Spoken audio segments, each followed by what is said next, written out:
I'm here back from Los Angeles to Boston, and I just want to let you guys know that I had some issues with being with my bad feminine hygiene in Los Angeles, and the fact that there was a lack of resources in order to take a bath, and still dealing with that here in Boston and traveling on the plane, traveling in transport, and even getting access to board the plane because people kept saying that she stinks and that is a stank ass bitch.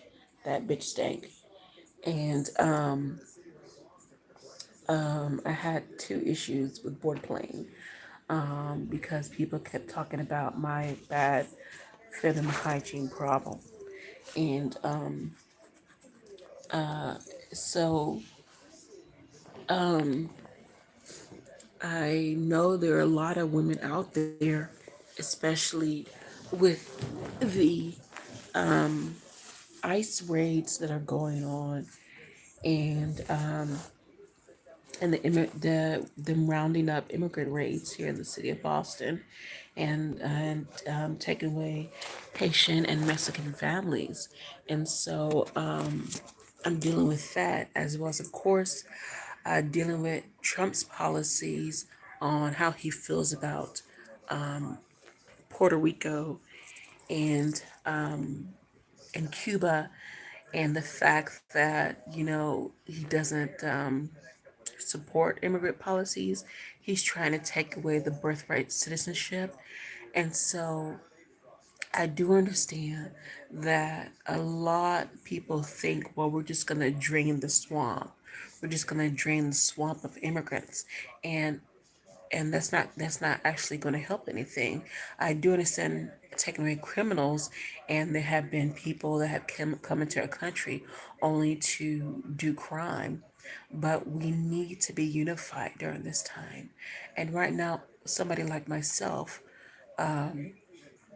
being a black woman here on the East Coast, and my family is in Los Angeles and Texas, I still dealt with the fact that everywhere I went, people kept talking about my feminine hygiene.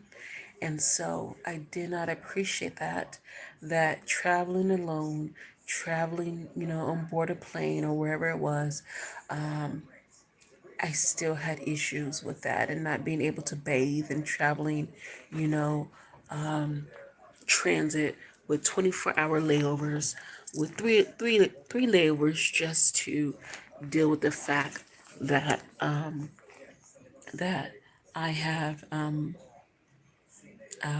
issues with vaginosis or my vaginal discharge, and kept hearing people say, check her and smell her, and that bitch stank, and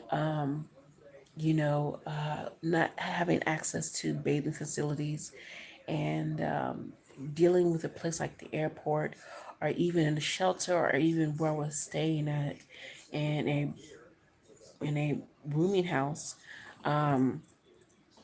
You know,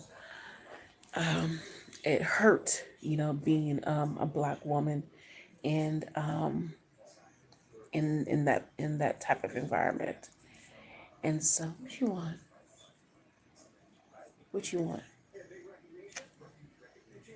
So, right now, I know that a lot of women, especially women that are leaving bad relationships, and that are dealing with, especially black women, black and Latina women, are dealing with being called stank ass bitches and being called nasty bitch, and being labeled that that woman has issues with vaginosis and her vaginal discharge, and that woman has gonorrhea, chlamydia, and all these other issues that go against women, instead of figuring out who they are and what qualities that they bring to the table. I do understand that. And so right now, I'm not in a relationship. I'm this year, 2025, I will be 40 years old, and I've lived in all different types of places. I've dated all types of people, but in this year, being single, I'm still dealing with the fact that being called a steak ass bitch no matter where I go. And so,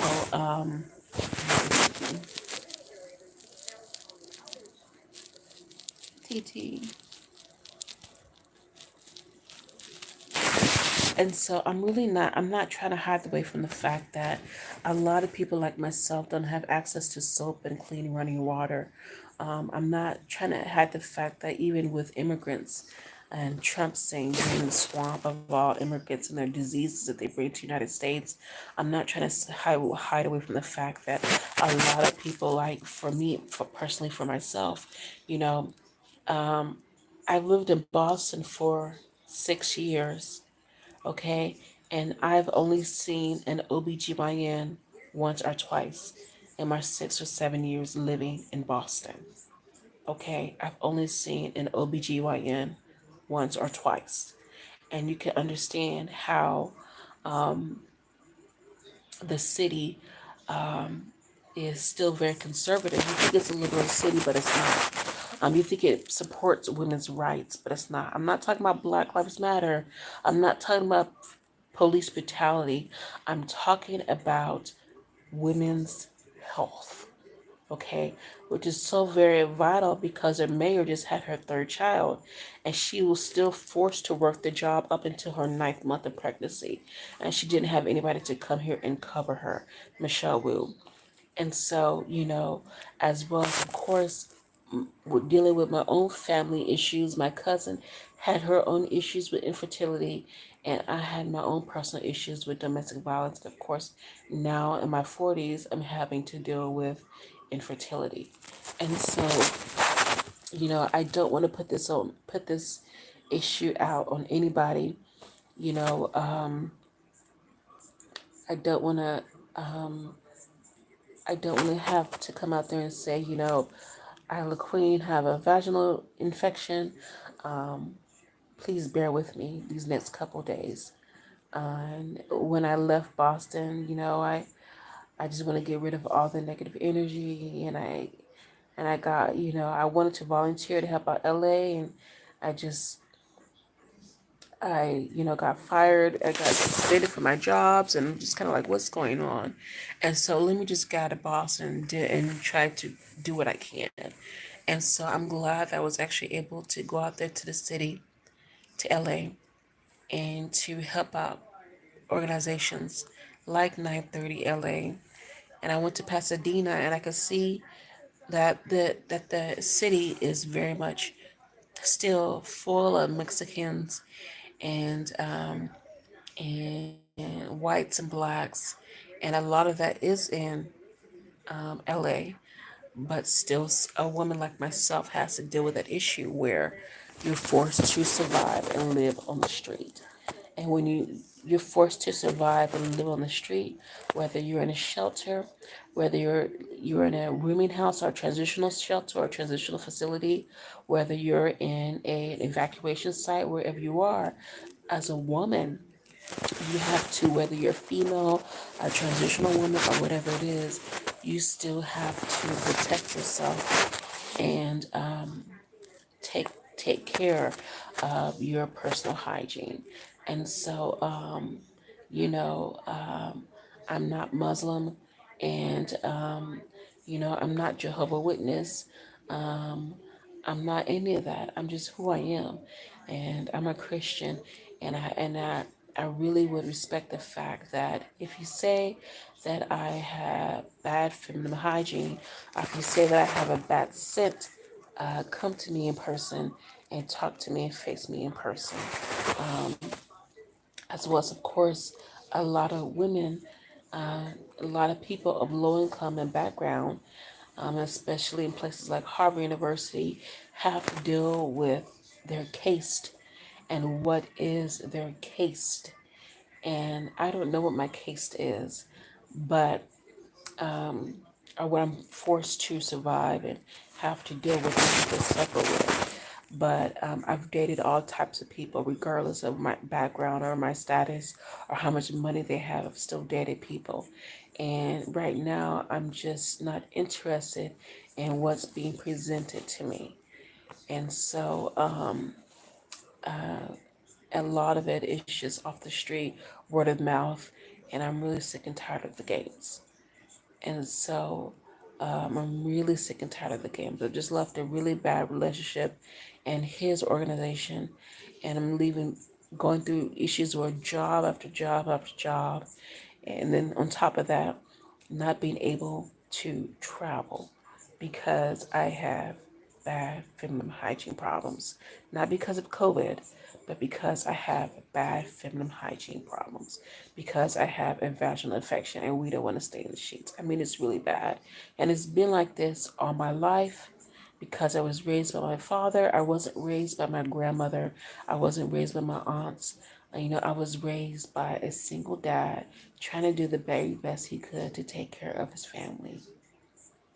And so I know a lot of women are going through this, especially immigrant women out there who are forced to come to this country and survive. And a lot of these immigrant women are the first lady right now. Melania Trump is an immigrant, and she is beautiful. But of course, so is Michelle Obama, living on the south side of Chicago, being called all sorts of names. And she still has to face that and still be a professional woman, be professional in the face of the public persona of her. And so I admire Michelle Obama. I admire Elizabeth Warren. I admire Ayanna Presley. I admire women like these out there who are dealing with being called, labeled, and names and all sorts of things out there. I admire this woman, but at the same time, they have their partners. They're married. They're settled down. They have a status that I don't have. Okay, they have a status that I don't have. And so, I'll be 40 years old this year, and I'm still dealing with the fact of being called a nasty, stank ass bitch. And so, and right now, it's affecting me traveling. And whoever it is, whoever you are, I would appreciate it if you don't like the way I smell, if you can just provide me with a bar of clean soap and water, or just come to me in person and say, can I help you? Do you need some help? Okay? Everybody goes through problems, everybody goes through issues. Right now, it's getting old. It's getting old. And you're affecting not just me, but a lot of other people who do need help. Okay? So, and then people said, oh, she has a multiple personality, all this, all that. It's just ridiculous. It's ridiculous. When I wear my short hair, when I wear my weaves, whatever it is, it's ridiculous. And I'm sick and tired of it. Okay, I'm sick and I'm sick and tired of it. And I'll be 40 years old and I'll be dealing with the issues all my life, all my life. And I've been raised by my dad who protected us from a hostile environment. And so I wasn't raised by my grandmother. I was raised by a single father who did the very best he could. So this is LaQueen battle. Everybody has bad feminine hygiene problems. Even men stink. Okay, a lot of people go through bacterial infections. A lot of women have issues with their discharge. A lot of women are forced to deal with that in public. At the same time, if you go through the same thing in your head over and over again that you stink, you need help, you're forced to settle down with your own case. It gets redundant over and over again, and I'm tired. I'm tired of it. Okay? So please continue to keep me in your prayers. I would really appreciate it. Thank you so much, and God bless.